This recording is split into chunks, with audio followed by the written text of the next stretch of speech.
Fala, povo abençoado, eu de volta aqui, Elias Tenório, mensageiro da paz. Agora deitado aqui nessa cama, no chão, tirando meu momento de lazer, né? É lazer nada, isso aqui é momento de trabalho, aqui a gente não tem lazer não. A Bíblia diz lá no livro de Gênesis capítulo 3, versículo 13, que do suor do teu rosto comerá o teu pão. Então eu tenho que trabalhar, né? Mas vamos de semente.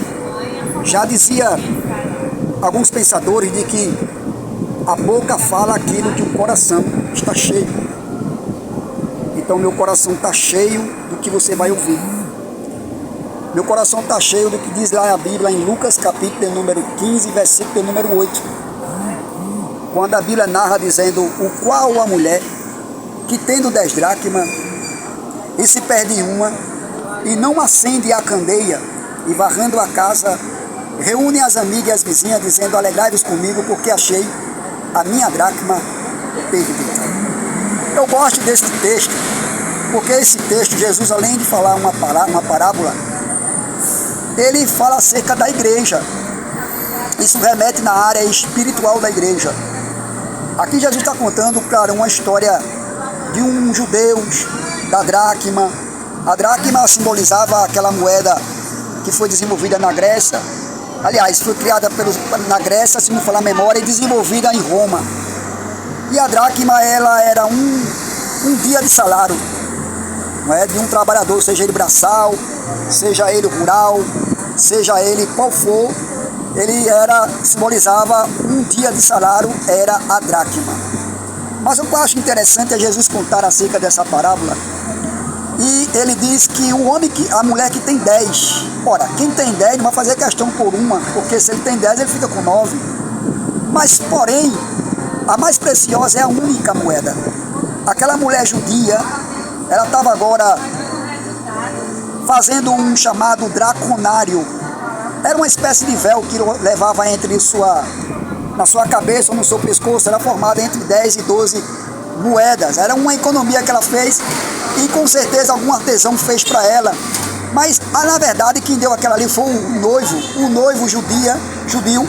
Ele ia na casa da noiva e quando ele queria marcar a sua noiva, ele simbolizava e marcava ela com esses sinais. Os sinais era o draconário, que ia com uma espécie de véu entre seu pescoço ou na sua cabeça, como foi falado.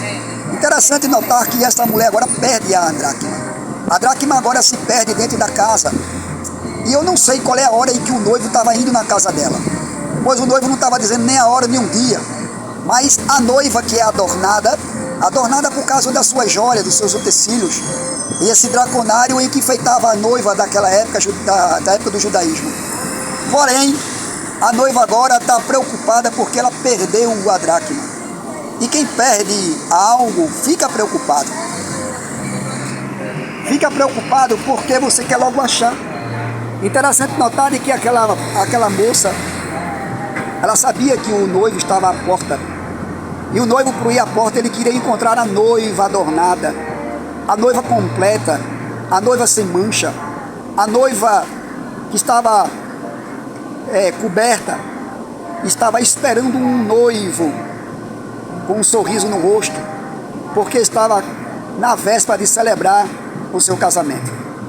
Mas ela se preocupa porque agora a frustração não era do noivo chegar a encontrar ela faltando uma dracma. A frustração era da noiva faltar algo quando vir encontrar com o seu noivo. Eu acho que você já entendeu e percebeu qual é a área espiritual que eu estou falando. Pois bem, se isso se parece com a igreja, porque quando a gente vai meditar no livro de João, capítulo de número 14, Jesus disse: não se turbe o vosso coração, crede em Deus, crede também em mim. Na casa do meu pai há muitas moradas. Se não fosse assim, eu não teria dito, pois vou preparar lugar. E quando eu for preparar lugar, eu virei e vos levarei para mim mesmo, para onde eu estiver, estejais vós também. Deixa eu te dizer uma coisa: se é a coisa mais linda, se é a coisa mais impactante, se é a coisa que vai chocar o mundo, é a noiva ser arrancada da terra.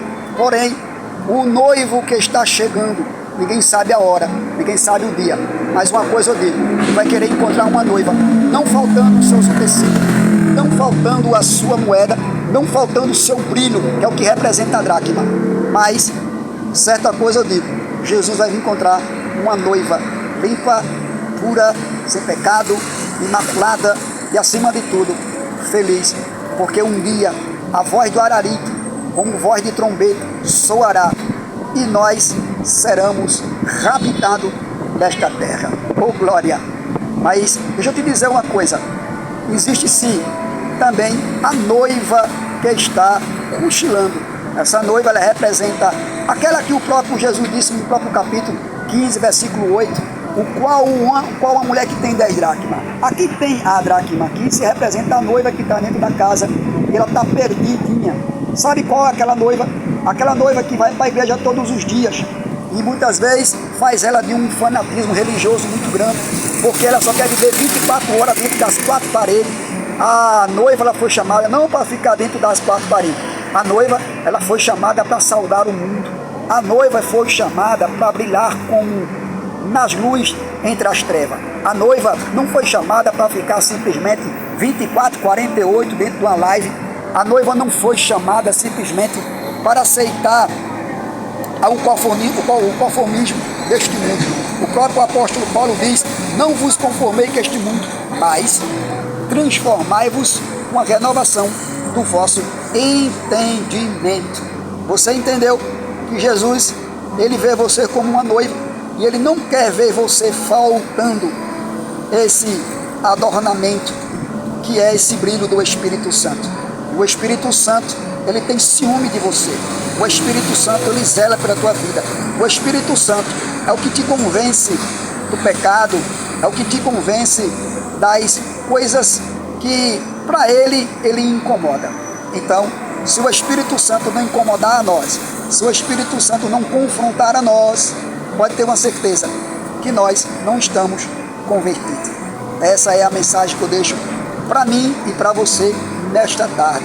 Que Deus nos abençoe, que Deus nos ajude a cada dia mais nos convertermos e se arrependermos do nosso pecado, para que aquele grande dia, o noivo quando vir, vai encontrar a noiva limpa, maculada, sem mancha e pura.